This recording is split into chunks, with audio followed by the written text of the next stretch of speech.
दोस्तों नमस्कार। ये है मार्गदर्शन फॉर सिविल सर्विसेज। मैं अनुराग चौधरी। दोस्तों आज की वीडियो में हम सॉल्व करेंगे आगामी टीजीटी पीजीटी परीक्षा के लिए महत्वपूर्ण इतिहास का प्रैक्टिस सेट, जो टीजीटी सामाजिक विज्ञान और पीजीटी यानी प्रवक्ता परीक्षा इतिहास के लिए बहुत ही उपयोगी है।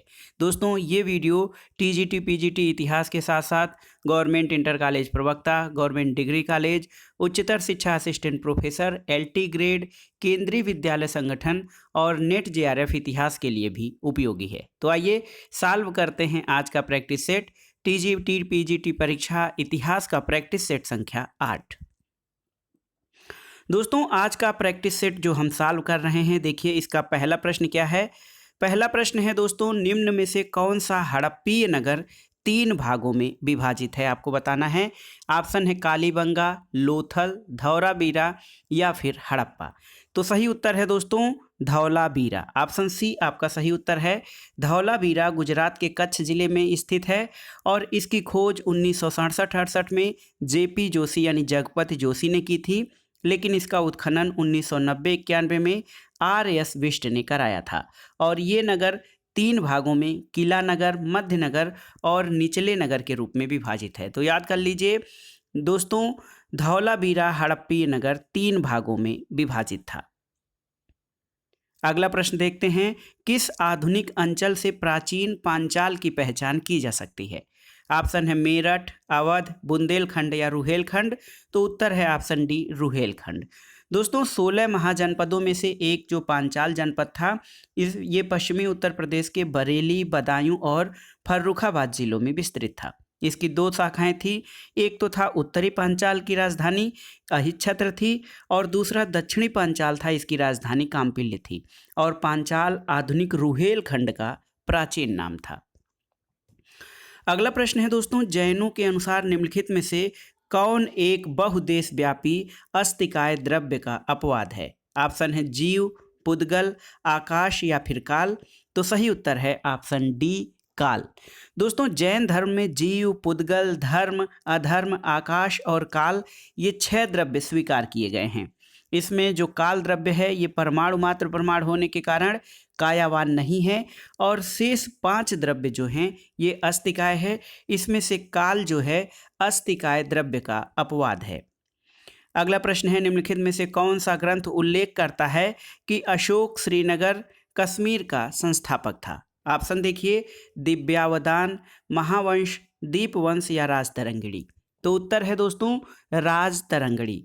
दोस्तों राजतरंगिणी प्रथम इतिहास या प्रथम इतिहास ग्रंथ माना जाता है और इस ग्रंथ में ये उल्लेख किया गया है कि अशोक ने श्रीनगर में जो है कश्मीर में श्रीनगर की स्थापना की थी। राजतरंगिणी के बारे में आप जानते हैं कि राजतरंगिणी कल्हड़ की रचना है और इसमें मौर्य सम्राट अशोक को श्रीनगर यानी कश्मीर का संस्थापक बताया गया है। अगला प्रश्न है देखिए तोंडी। दोस्तों तोंडी दक्षिण भारत का एक समृद्ध पत्तन था, किस राजवंश का। ऑप्शन है देखिए चेरों का, चोलों का, पांड्यों का या फिर महारथियों का। तो सही उत्तर है दोस्तों संगम काल में तोंडी पश्चिमी तट का प्रसिद्ध बंदरगाह था और ये आधुनिक पौन्नानी यानी केरल में स्थित था। यहाँ से रोम के साथ व्यापार होता था दोस्तों और ये बंदरगाह जो था ये चेरों के अधीन था।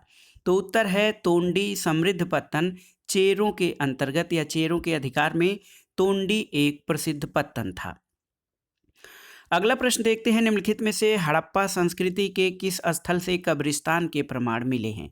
ऑप्शन है आपके हड़प्पा, राखीगढ़ी, रोपड़ या फिर मोहनजोदड़ो। तो सही उत्तर है दोस्तों हड़प्पा। देखिए प्रश्न संख्या 6 का कि हड़प्पा संस्कृति के किस स्थल से कब्रिस्तान के प्रमाण मिले हैं।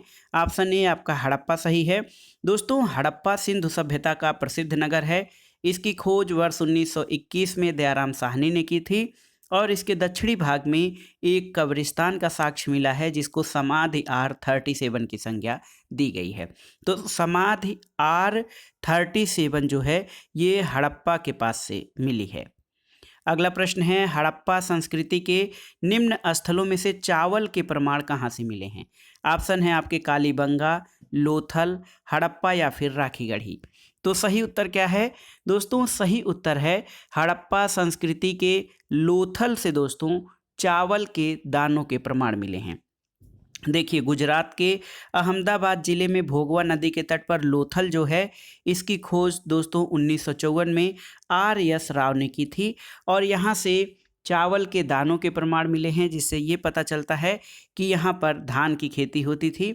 दोस्तों लोथल और रंगपुर दोनों जगहों से चावल के दानों के प्रमाण मिले हैं। अगला प्रश्न है, देखिए सिद्ध मातृका का अभिप्राय क्या है? ऑप्शन आइए, सिद्धों का एक मठ, एक बौद्ध ग्रंथ, एक जैन देवी या फिर एक प्रकार की भारतीय वर्णमाला। तो उत्तर है सिद्ध मातृका एक प्रकार की भारतीय वर्णमाला थी। दोस्तों सिद्ध मातृका का तात्पर्य एक प्रकार की भारतीय वर्णमाला से है और ये ब्राह्मी लिपि से व्युत्पन्न लिपि थी। तो याद रखिए सिद्ध मातृका प्राचीन भारत की एक भारतीय वर्णमाला थी। अगला प्रश्न है दोस्तों, अंग का उल्लेख मौर्य पूर्व किस ग्रंथ में सबसे पहले मिलता है? तो अंग आप जानते हैं उत्तरी बिहार के भागलपुर और मुंगेर जिलों में अंग महाजनपद का विस्तार था और आपको बताना है कि अंग का उल्लेख मौर्य पूर्व किस ग्रंथ में इसका सर्वप्रथम उल्लेख मिलता है। तो उत्तर है दोस्तों देखिए अथर्ववेद में। अथर्ववेद में जो है अंग महाजनपद का उल्लेख मिलता है और इसकी राजधानी चंपा थी। अगला प्रश्न है, नहपाड़ के समय स्वर्ण और कांसार्पण के विनिमय की दर क्या थी? ऑप्शन है 1 और 7 के अनुपात में, 1 और 23 के अनुपात में, 1 और 28 के अनुपात में या फिर 1 और 35 के अनुपात में। तो सही उत्तर है दोस्तों छहरात वंश के शासक नहपाड़ के समय में स्वर्ण और कांसार्पण के विनिमय की दर 1 और 35 थी। देखिए ऑप्शन डी आपका सही है। दोस्तों शातवाहन शासक गौतमीपुत्र सातकर्णी ने नहपाड़ को पराजित करके मार डाला था और जोगल थंबी से प्राप्त नहपाड़ के बहुसंख्यक सिक्के गौतमीपुत्र सातकर्णी द्वारा पुनः अंकित किए गए थे। तो नहपाड़ के समय में स्वर्ण और कांसार्पण के जो है विनिमय की दर 1 और 35 के अनुपात में थी। अगला प्रश्न है दोस्तों, निम्नलिखित में से किसने विधवाओं के संपत्ति संबंधी अधिकारों की उदारता की है? तो ऑप्शन है मनु, नारद, याज्ञवल्क्य या फिर बृहस्पति। तो सही उत्तर है दोस्तों याज्ञवल्क्य। देखिए याज्ञवल्क्य की स्मृति में पहली बार पुत्री को भी संपत्ति की अधिकारिणी माना गया था। इसमें पुत्र और विधवा के अभाव में पुत्री को उत्तराधिकारी स्वीकार किया गया है दोस्तों, जबकि नारद और कात्यायन सूत्र जो हैं ये विधवा के अधिकार का निषेध करते हैं। अगला प्रश्न बहुत ही महत्वपूर्ण है। देखिए हिंदू शाही शासकों की राजधानी कहाँ पर थी? आपको बताना है। ऑप्शन है काबुल, जाबुल, कंदहार या फिर उद्भांडपुर। तो सही उत्तर है दोस्तों उत्तरी पश्चिमी भारत में हिंदू शाही वंश महत्वपूर्ण हिंदू राज्य था जो मुस्लिम आक्रमण का प्रथम शिकार हुआ था और इसकी राजधानी उद्भांडपुर में स्थित थी। अगला प्रश्न है, निम्नलिखित में से किसने मुंज सागर तड़ाग या मुंज सागर तालाब खुदवाया था? ऑप्शन है भोज, हर्ष, उदयादित्य या फिर वाकपति दूती। तो सही उत्तर है ऑप्शन डी वाकपति दूती। दोस्तों वाकपति दूती या इसका नाम वाकपति मुंज था, ये परमार वंश का प्रसिद्ध शासक था। उसने श्री वल्लभ, पृथ्वी वल्लभ, अमोघ वर्ष आदि उपाधियां धारण की थी और उसने मुंज सागर नामक तालाब खुदवाया था। अगला प्रश्न है, चोलों के अंतर्गत टटोलीकर अदा करते थे कौन? ऑप्शन देखिए कृषक, नगाड़ा बजाने वाले, सुनार या फिर भेड़ चराने वाले। तो सही उत्तर है दोस्तों ऑप्शन सी सुनार। चोल प्रशासन में टटोलीकर सुनारों से लिया जाता था और सुनार जो हैं ये विविध प्रकार के आभूषणों को बनाने का कार्य करते थे। अगला प्रश्न है, देखिए निम्नलिखित में से किस माध्य पाषाणिक पुरास्थल से मृग श्रृंग के छल्लों की माला के प्रमाण मिले हैं? ऑप्शन है दमदमा, महदहा, सराय नाहर राय या पटनी। तो उत्तर है दोस्तों जो है मृग श्रृंग के छल्लों की माला के प्रमाण महदहा से मिले हैं। दोस्तों महदहा जो है उत्तर प्रदेश के प्रतापगढ़ जिले में स्थित है और ये एक महत्वपूर्ण मध्य पाषाणिक पुरास्थल है। यहाँ से स्तंभगर्त और मृग श्रृंग के छल्लों की माला और हड्डियों के आभूषणों के साक्ष्य मिले हैं। तो उत्तर महदहा से जो है मृग श्रृंग के छल्लों की माला के प्रमाण मिले हैं। अगला प्रश्न है, निम्नलिखित में से किसने सर्वप्रथम भारत में परमाणु परिकल्पना को प्रतिपादित किया था? ऑप्शन देखिए, गौतम, बौधायन, भास्कर द्वितीय या फिर कणाद। तो उत्तर क्या है दोस्तों? उत्तर है कणाद। दोस्तों कणाद जो हैं ये वैशेषिक दर्शन के प्रणेता माने जाते हैं। कणाद ऋषि का सिद्धांत ये था कि भौतिक जगत की उत्पत्ति सूक्ष्मतम कण यानी परमाणुओं के संघनन से होती है, और इस प्रकार सबसे पहले कणाद ने परमाणु परिकल्पना को प्रतिपादित किया था कि प्रत्येक भौतिक वस्तु का निर्माण छोटे छोटे कणों से हुई है। अगला प्रश्न है, देखिए, किस ग्रंथ में विभिन्न प्रकार की नौकाओं के निर्माण के विवरण मिलते हैं? अद्भुत सागर, कृत्यकल्पतरु, समरांगाण सूत्रधार या फिर युक्तिकल्पतरु। तो सही उत्तर है दोस्तों युक्तिकल्पतरु। ऑप्शन डी आपका सही उत्तर है। दोस्तों युक्तिकल्पतरु परमार शासक भोज की रचना है और इसमें विभिन्न प्रकार के नौकाओं के निर्माण का विवरण मिलता है। अगला प्रश्न है, प्रारंभिक पूर्ण मानव को किस नाम से जाना जाता था? आपको बताना है। ऑप्शन है निएंडरथल, क्रोमैग्नन, ग्रिमाल्डी या फिर मैगडेलिनियन। तो सही उत्तर है दोस्तों, आज से लगभग 40,000 वर्ष पूर्व आधुनिक मानव होमोसेपियंस का उद्भव हुआ था, और क्रोमैग्नन मानव जो है ये देखिए, क्रोमैग्नन मानव सेपियंस जात का था जिसका शरीर आधुनिक मानव से काफ़ी मिलता जुलता था, इसलिए प्रारंभिक पूर्ण मानव को क्रोमैग्नन मानव के नाम से जाना जाता है। अगला प्रश्न है, कौटिल्य के अर्थशास्त्र में उल्लिखित संस्था शब्द का संबंध किससे है? ऑप्शन है वित्तीय प्रशासन से, गुप्तचर प्रशासन से, न्याय प्रशासन से या फिर कर व्यवस्था से। तो सही उत्तर है दोस्तों, कौटिल्य के अर्थशास्त्र में संस्था शब्द का संबंध गुप्तचर व्यवस्था से था। तो ऑप्शन बी आपका सही है। कौटिल्य के अर्थशास्त्र में जो संस्था शब्द का उल्लेख किया गया है इसका संबंध गुप्तचर प्रशासन से है। अगला प्रश्न है, आकृति युक्त सिक्कों का प्रचलन भारत में सर्वप्रथम किसने किया था? ऑप्शन है शकों ने, पार्थियनों ने, कुषाणों ने या फिर हिंद यवनों ने। तो उत्तर है दोस्तों हिंद यवन शासकों ने सबसे पहले सोने के सिक्के चलाए, जिन पर एक ओर राजा और दूसरी ओर किसी देवता की आकृति का अंकन होता था।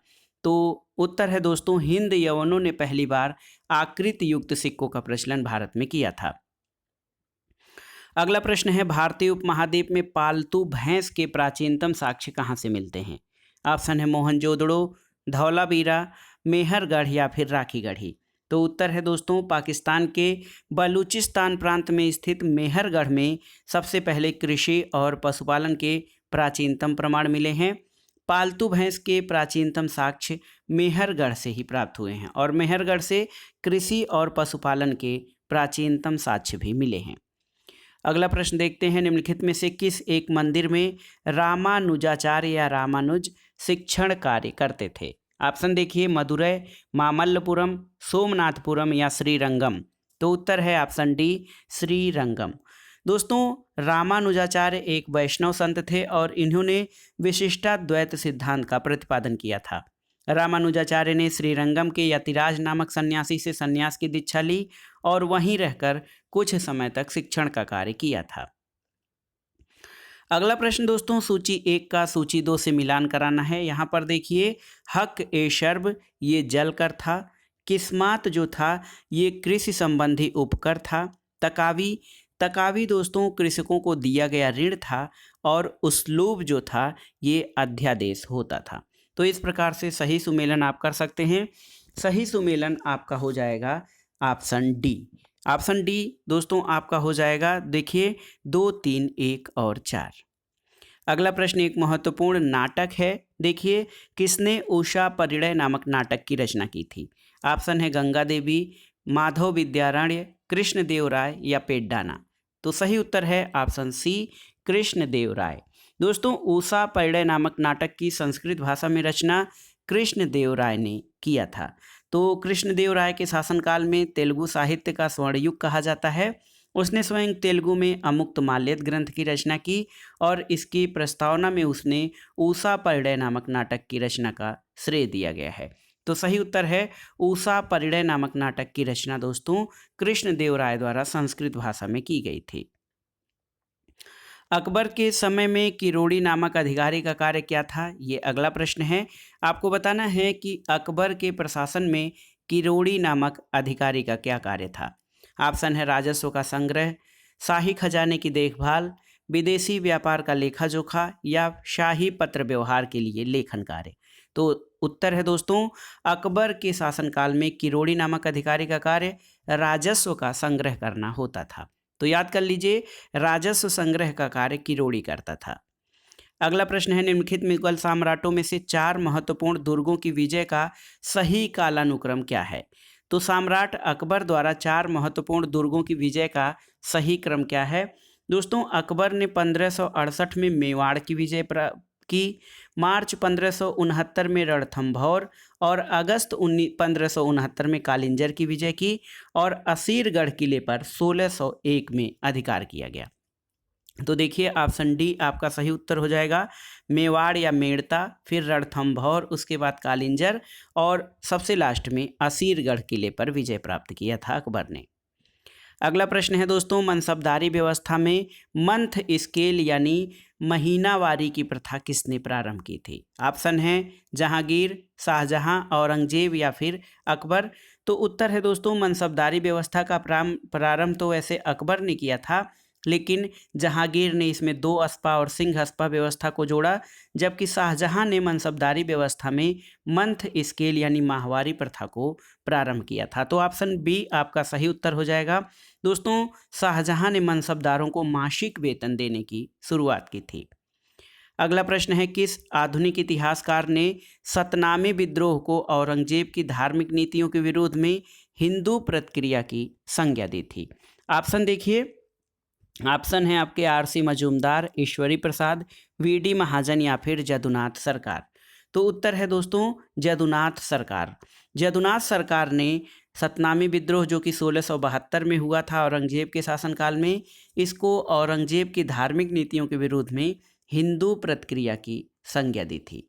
अगला प्रश्न देखते हैं दोस्तों, बहुत ही महत्वपूर्ण प्रश्न है।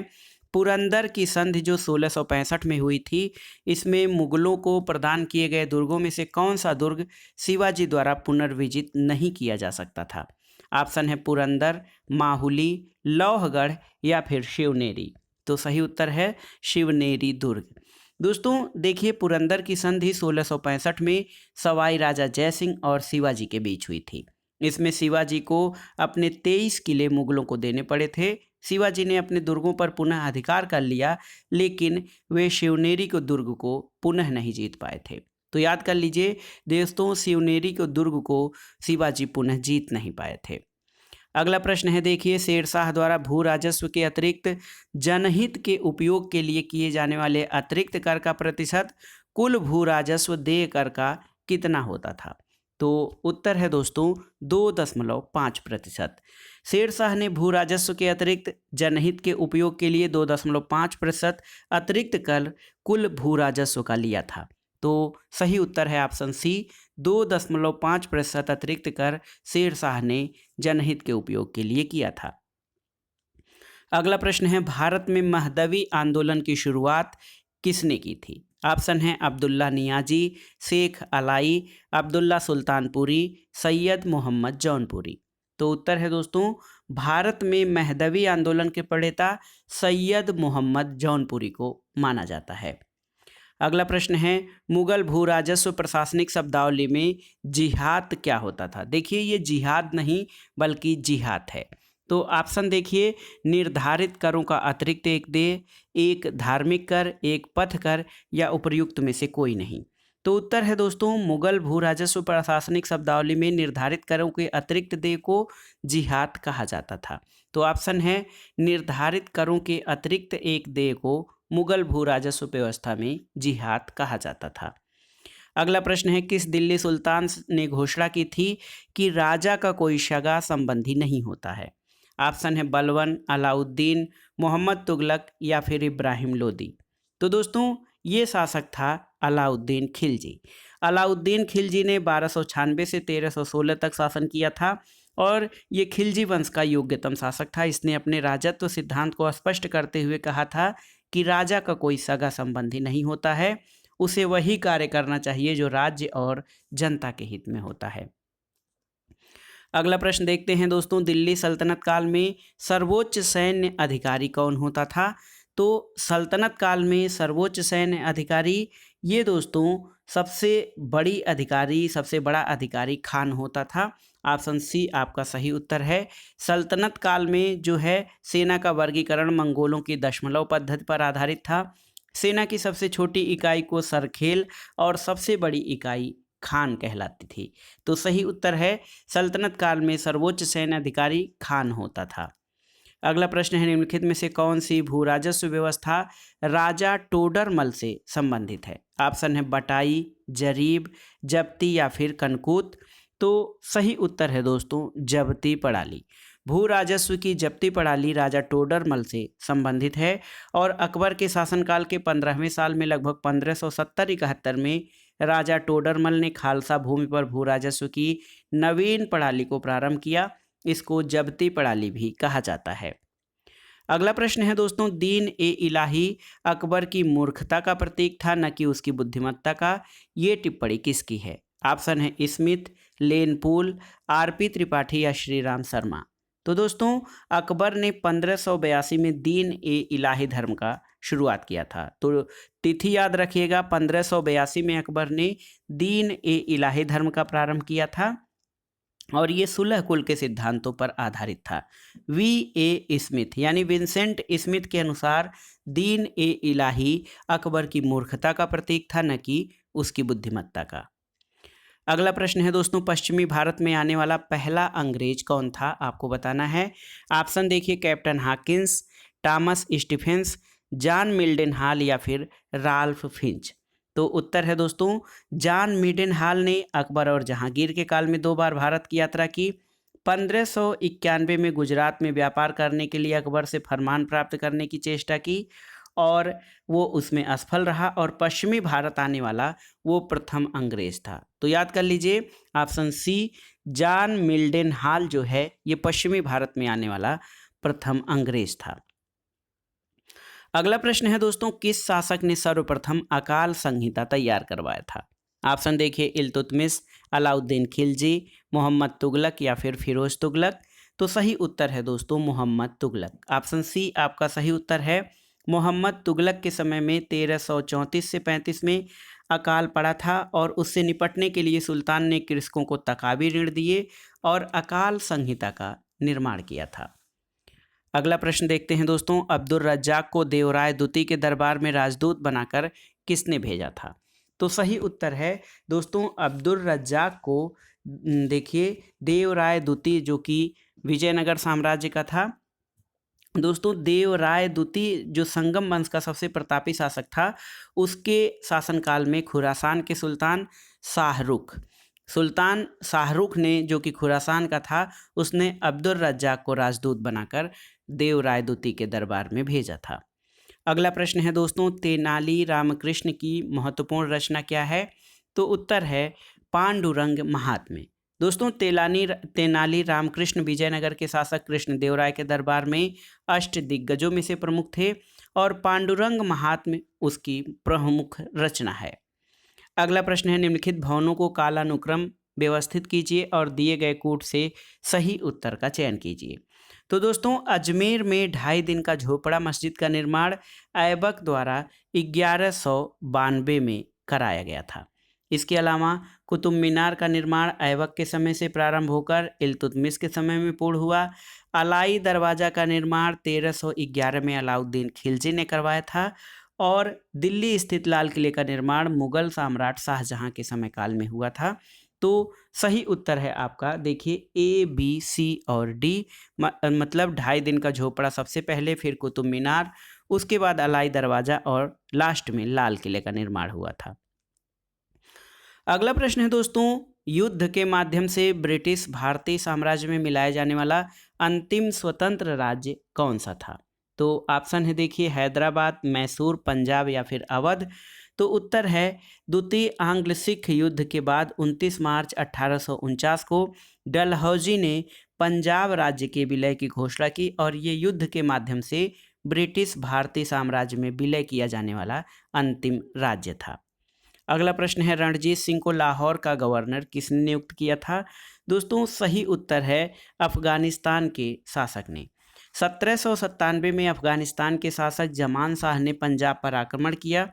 वापस जाते समय उसकी 12 तोपें चिनाब नदी में गिर गई, जिन्हें रणजीत सिंह ने निकलवाकर जमान शाह को वापस कर दिया।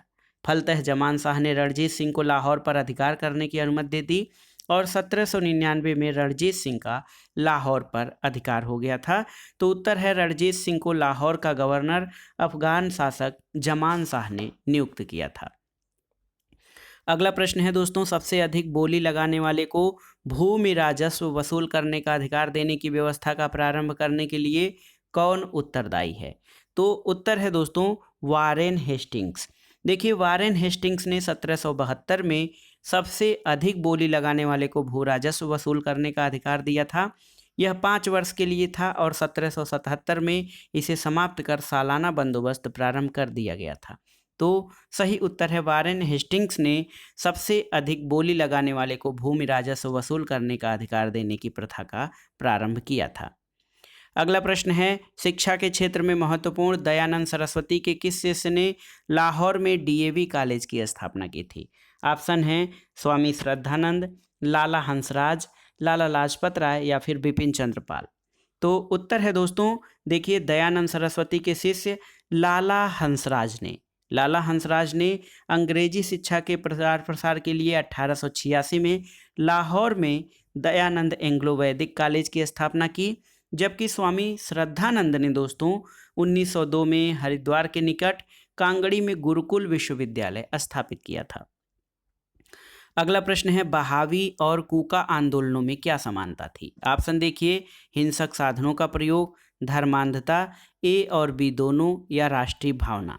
तो सही उत्तर है दोस्तों ए और बी दोनों। तो देखिए बहावी और कूका आंदोलनों में हिंसक साधनों का प्रयोग किया जाता था, इसके अलावा धर्मांधता जो थी इसकी प्रमुख विशेषता थी। अगला प्रश्न है देखिए निम्नलिखित में से कौन सही सुमेलित नहीं है?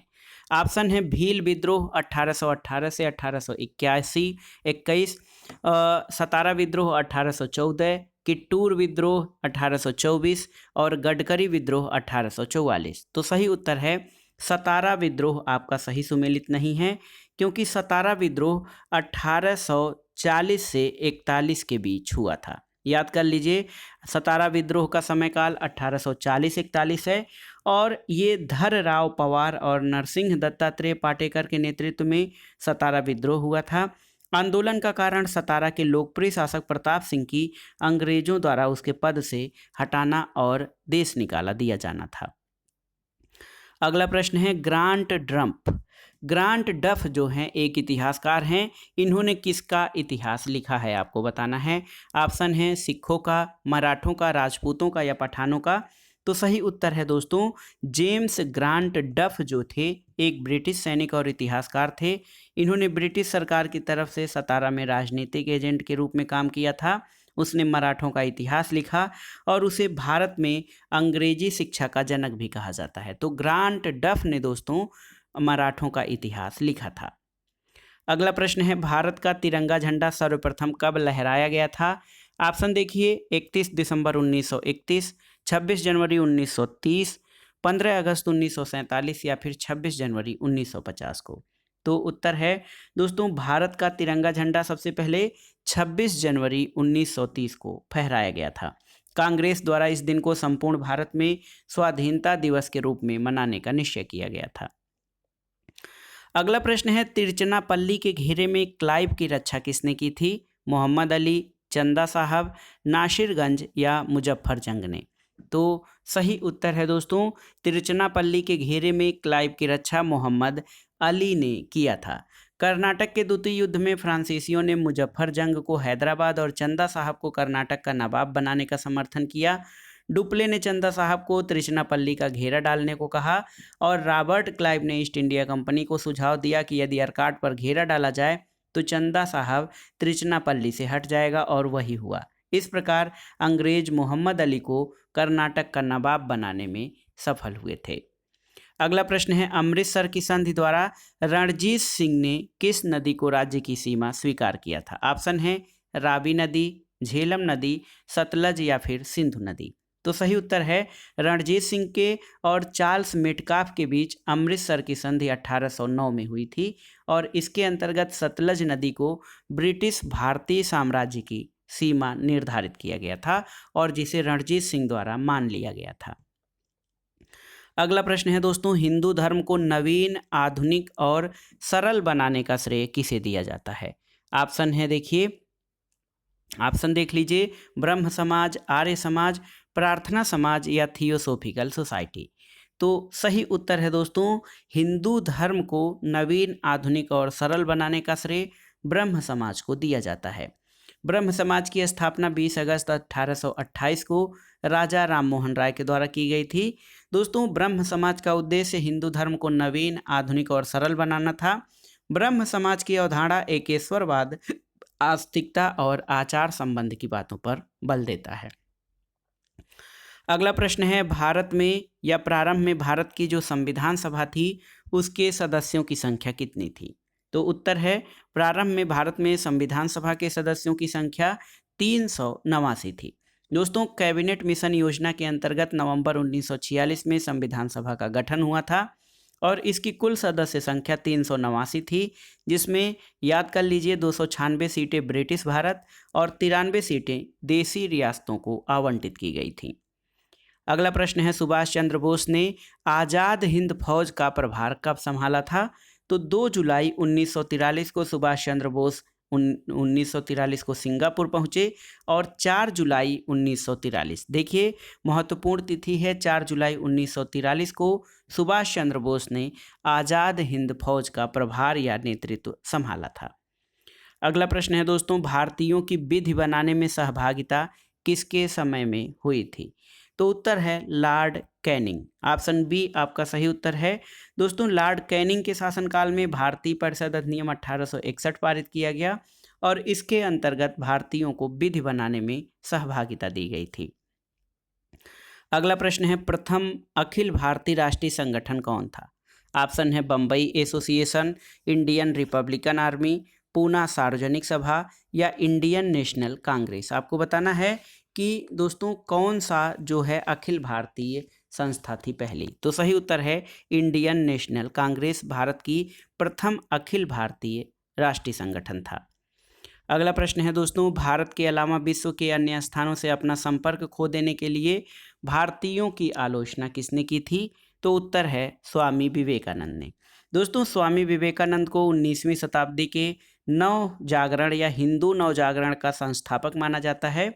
उन्होंने दुनिया के अनेक स्थानों से अपना संपर्क खो देने के लिए भारतीयों की आलोचना की थी और 1893 में शिकागो में आयोजित प्रथम विश्व धर्म सम्मेलन में विवेकानंद ने भाग लिया था।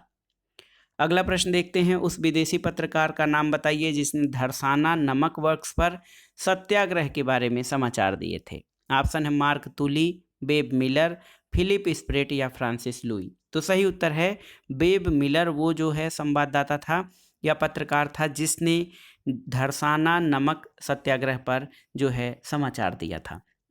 देखिए 31 मई 1930 को सरोजनी नायडू ने धरसाना बम्बई में नमक सत्याग्रह का नेतृत्व किया और यहाँ पुलिस द्वारा किए गए लाठीचार्ज का विवरण अमेरिकी पत्रकार बेब मिलर ने दिया है। अगला प्रश्न है, अंग्रेजी शासनकाल का सबसे भयानक अकाल किस समय पड़ा था? तो सही उत्तर है दोस्तों 1876 से 1878। देखिए दोस्तों 1757 में प्लासी के युद्ध से लेकर 1947 में भारत की स्वाधीनता तक देश में 9 बड़े अकाल पड़े थे। इसमें 1876 से 78 तक का अकाल जो है ये संपूर्ण भारत में पड़ा और इसमें 50 लाख से अधिक व्यक्ति मारे गए थे दोस्तों। अगला प्रश्न है, बिहार छात्र सम्मेलन के संस्थापक और देश नामक पत्रिका के संपादक कौन थे? तो उत्तर है भारत के प्रथम राष्ट्रपति डॉक्टर राजेंद्र प्रसाद। ये बिहार छात्र सम्मेलन के संस्थापक और इन्होंने देश नामक पत्रिका का संपादन भी किया था।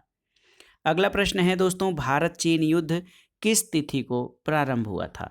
तो ऑप्शन है 2 अक्टूबर 1962, 20 अक्टूबर 1962, 29 अक्टूबर 1962 या 25 अक्टूबर 1962। तो सही उत्तर है ऑप्शन बी 20 अक्टूबर 1962। 1959 में तिब्बती विद्रोह के बाद भारत ने दलाई लामा को शरण दी, जिसके कारण भारत चीन सीमा पर हिंसक घटनाएं प्रारंभ हुई और अंत में 20 अक्टूबर 1962 को चीन ने नेफा और लद्दाख क्षेत्रों पर भीषण आक्रमण प्रारंभ कर दिया था। अगला प्रश्न और इस वीडियो का आखिरी प्रश्न है, निम्नलिखित में से कौन नव बंगाल चित्रकला शैली का प्रवर्तक था? ऑप्शन देखिए, अवनींद्रनाथ टैगोर, गगनेंद्रनाथ टैगोर, रविंद्रनाथ टैगोर या फिर नंदलाल बोस। तो सही उत्तर है दोस्तों अवनींद्रनाथ टैगोर जो थे ये भारत के प्रख्यात चित्रकार और साहित्यकार थे। इन्हें नव बंगाल चित्रकला शैली का प्रवर्तक माना जाता है और इन्होंने 1907 ईस्वी में कलकत्ता में Indian society of oriental art नामक संस्था की स्थापना की थी।